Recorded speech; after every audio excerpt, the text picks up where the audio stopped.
Sa lahat ng aking mga subscribers at kasubscribe pa lang sa aking channel at sa lahat ng nag-aabang sa aking mga sunod na videos, lalo na sa solar installation tutorial, pati na yung may mga katanungan na hindi ko na-replyan, gusto ko lang ipaalam na hindi pa talaga ako maka-upload at maka-reply sa ngayon.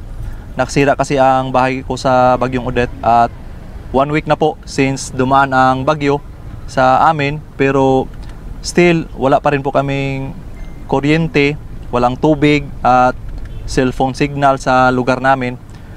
Kahit mga gasoline station at water refilling station, pilahan pa rin sa ngayon. Hindi kasi lahat ng gasoline station ang nag-operate, yung iba nasira din sa bagyo. Meron na akong signal sa ngayon dahil nandito kami sa Cebu City. Kaya ulitin ko po, pagpasensyahan nyo po muna na hindi ako makareply sa mga comments nyo. At abangan nyo pala yung video ko noong bagyo.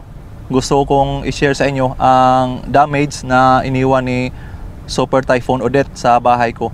Hindi ko po binaklas ang mga solar panel ko noong bagyo, pero kahit sa lakas ng bagyo na umabot sa 240 or 260 km/h ang lakas ng hangin, ilang piraso lang ng solar panel ang hindi nakasurvive.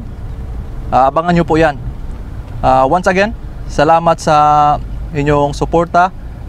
Merry Christmas and advance Happy New Year po sa inyong lahat.